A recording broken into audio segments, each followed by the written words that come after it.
हरे कृष्ण। ओम सूर्याय नमः।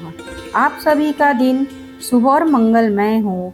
भगवान सूर्य नारायण की कृपा हम सभी पर बनी रहे। जैसे जैसे हम ज्येष्ठ मास की इस पवित्र यात्रा में अंतिम पड़ाव की ओर बढ़ रहे हैं, मन अब केवल एक ही स्वर में गा रहा है, हे प्रभु, अगर भूल हुई तो क्षमा कर देना।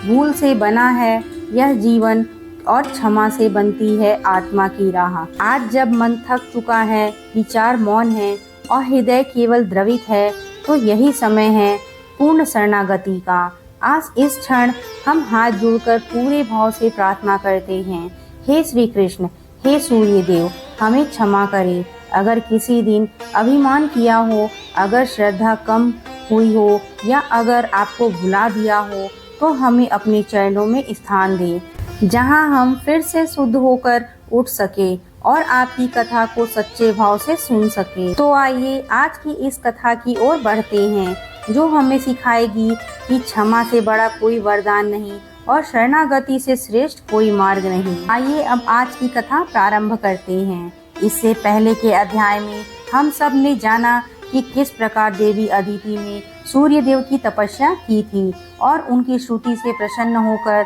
सूर्य देव ने उन्हें प्रत्यक्ष दर्शन देकर उन्हें मनवांछित वरदान दिया था कि वे उनके गर्भ से अवतरित होंगे।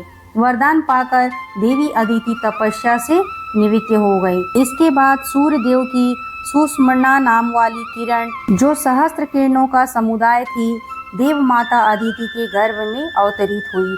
देव माता अदिति एकाग्रचित होकर कच्छ और चंद्रायण आदि व्रतों का पालन करने लगी। यह सब देखकर एक दिन महर्षि कश्यप ने कुछ क्रोधित होकर कहा, तुम हर दिन उपवास करके अपने गर्भ में बच्चे को क्यों मार रही हो?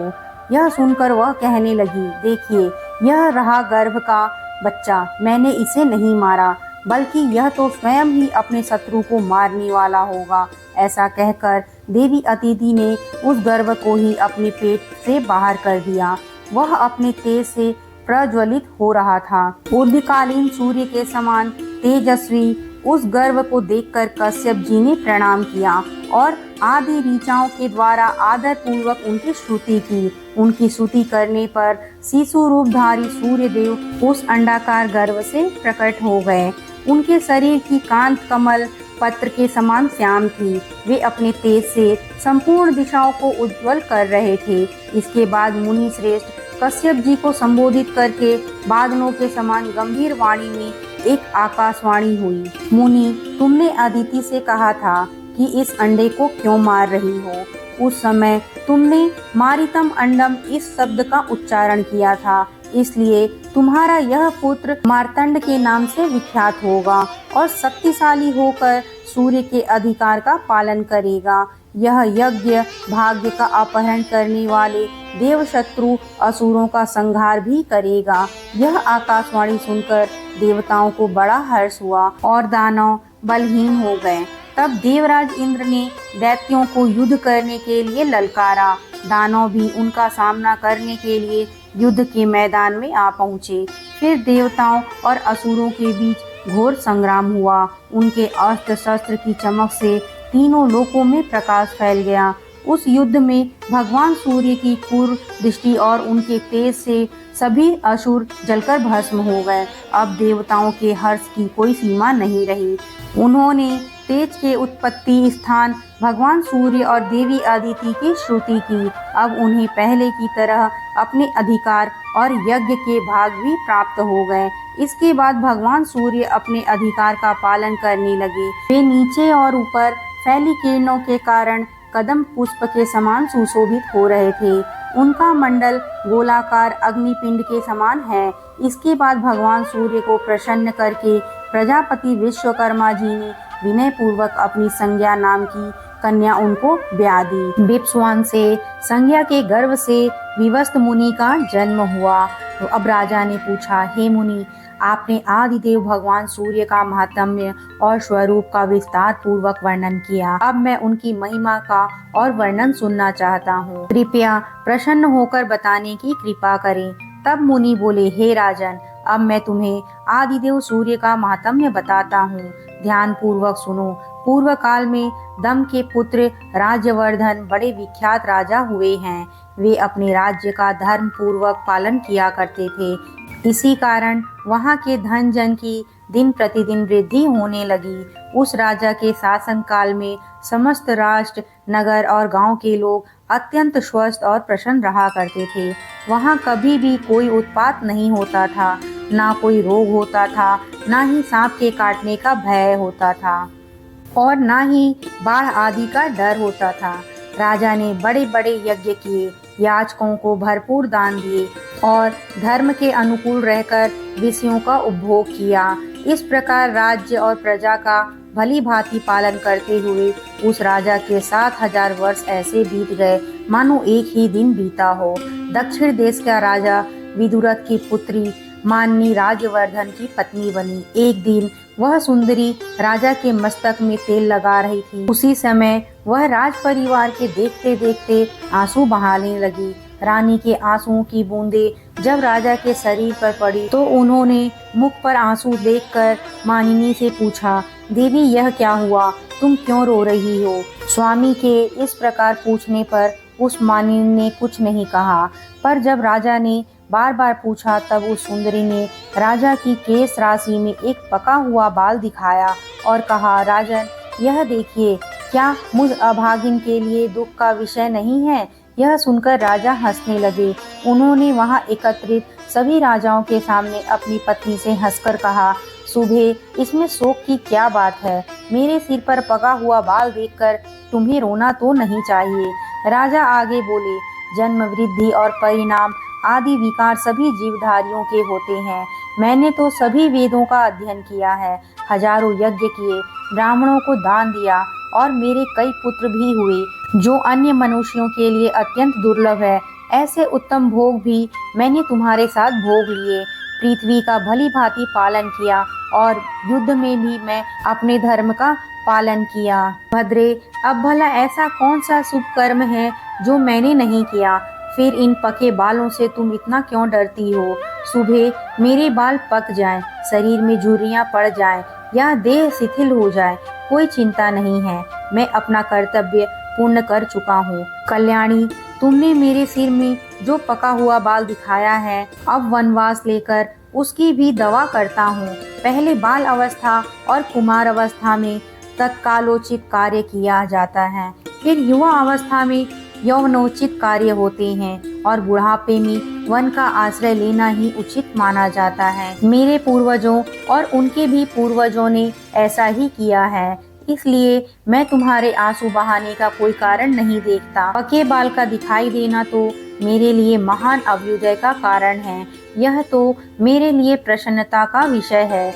महाराज की यह बात सुनकर वहां उपस्थित अन्य राजा, पूर्ववासी तथा पार्श्ववर्ती मनुष्य उनके शांति पूर्वक और विनम्रता से बोले, राजन, आपकी महारानी को रोने की आवश्यकता नहीं है।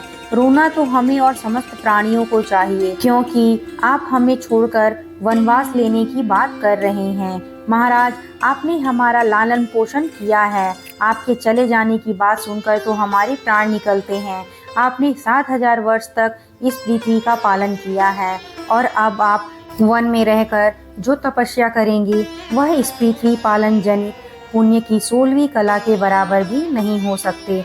तब राजा बोले, मैंने 7,000 वर्षों तक इस पृथ्वी का पालन किया है। अब मेरे लिए वनवास का समय आ गया है। मेरे कई पुत्र हो गए हैं। मेरी संतानों को देखकर थोड़े ही दिनों में यमराज को भी मेरा यहाँ रहना पसंद नहीं रहेगा। मेरे सिर में जो यह सफ़ेद बाल दिखाई देता है, इसे मेरे मृत्यु का दूत ही समझो। इसलिए मैं राज्य पर अपने पुत्र का अभिषेक करके सभी लोगों का त्याग कर वन में तपस्या करूँगा। जब तक यमराज के सैनिक नहीं आते तब तक मुझे यह सब कार्य कर लेना है। इसके बाद वन में जाने की इच्छा से महाराज ने ज्योतिषियों को बुलाया और पुत्र के राज्याभिषेक के लिए शुभ दिन और लग्न पूछा। राजा की बात सुनकर वे शास्त्र ज्योतिषी भी व्याकुल हो गए।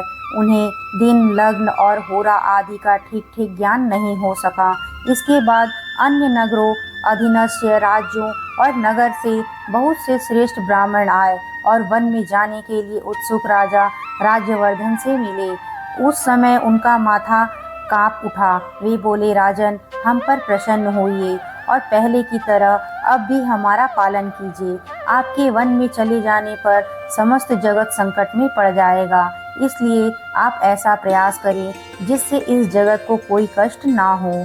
और इसी प्रकार आज की कथा पूर्ण हुई। इसके आगे राजा ने जो कुछ भी किया या उन श्रेष्ठ ब्राह्मणों से जो कुछ भी कहा, भक्तजनों, इसके आगे की कथा हम सभी अगले अध्याय में अवश्य सुनेंगे। जय सूर्य नारायण की। अब हम सब सुनेंगे सूर्य भगवान की चालीसा। कनक बदन कुंडल मकर मुक्ता माला अंग, पद्मासन स्थित ध्याये शंख चक्र के संग। जय सविता जय जयति दिवाकर, सहस्त्रांशु सप्ताश्वति निरहर, भानु पतंग मारीचि भास्कर, सविता हंस सुनूर विभाकर, विश्ववान आदित्य विकर्तन, मार्तंड हरि रूप विरोचन। अंबर मणि खग रवि कहलाते, वेद हिरण गर्व्य कह गाते, सहस्त्रांशु प्रद्योतन कहीं कहीं, मुनिगण होत प्रसन्न मोद लही। अरुण सदृश सारथी मनोहर, हाँकत है साता चढ़ी रथ पर। मंडल की महिमा अति न्यारी, तेज रूप केरी बलिहारी। ऊंचे श्रवास दृश्य है जोते, देखी पुरंदर लज्जित होते। मित्र मारीचि भानु, अरुण भास्कर सविता, सूर्य अर्क खग कलिहर पुषा रवि। आदित्य नाम ले हिरण गर्भार्य नमः कहीं के, द्वादश नाम प्रेम सो गावे, मस्तक 12 बार नवावे। 4 पदार्थ सो जन पावे, दुख दारिद्र अग पुंज नशावे। नमस्कार को चमत्कार यह, विधि हरिहर को कृपा सार यह। सेवे भानु तुम ही मन लाई, अष्ट सिद्धि नव निधि तेहि पाई। 12 नाम उच्चारण करते, सहस जन्म के पातक टरते। उपाख्यान जो करते तव जन, रिपु सो जम लहते शित ही छन।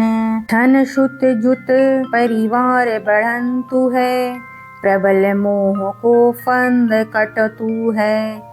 अर्क शीर्ष को रक्षा करते, रवि ललाट पर नित्य बहरते। सूर्य नेत्र पर नित्य विराजते, कर्ण देश पर दिन कर छाजते। भानु नसिका वास करहु नित, भास कर करत सदा मुख को हित। ओठ रहे पर्जन्य हमारे, रसना बीच तीक्षण बस प्यारे। कंठ सुवर्ण रेत की शोभा, तेग्म तेज सह कांधे लोहा। कुशा बाहु मित्र पीठ ही पर, त्वष्टा वरुण रहम सुउष्कण। युगल हाथ पर रक्षा कारण, भानुमान उर शर्म सुउदर्शन। बसत नाभि आदित्य मनोहर, कटी मंस हंस रहत मंद मुंद भर। जंघा गोपति सविता बासा, गुप्त दिवाकर करत हुलासा। विश्ववान पद की रखवारी, बाहर बसते नित तमहारी। सहस्त्रांशु सर्वांग समहारे, रक्षा कवच विचित्र विचारे। अस जो जन अपनी न माही, भय जग बीज करहु तेहि नाही। दरिद्र कुष्ठ तेहि कबहु न व्यापे, जो जन या को मन मह जापे। अंधकार जग का जो हरता, 9 प्रकाश से आनंद भरता। ग्रह ग्रसी ना मिटावत जाही, कोटि बार में प्रणवोताही। मन सदृश शत जग में जाके, धर्म राज शम अद्भुत बाके, धन्य धन्य तुम दिन मनि देवा, किया करत शुर मुनि नर सेवा।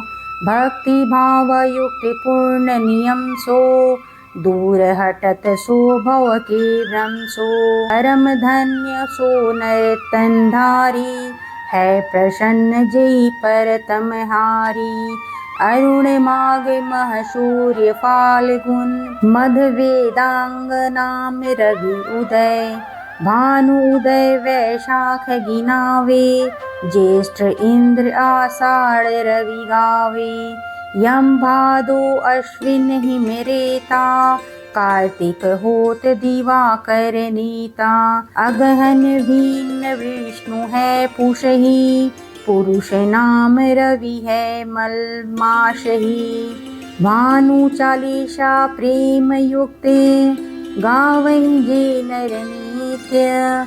सुख संपत्ति लेह विविध, होई सदा कृत कृत्य। बोलो सूर्य नारायण भगवान की जय।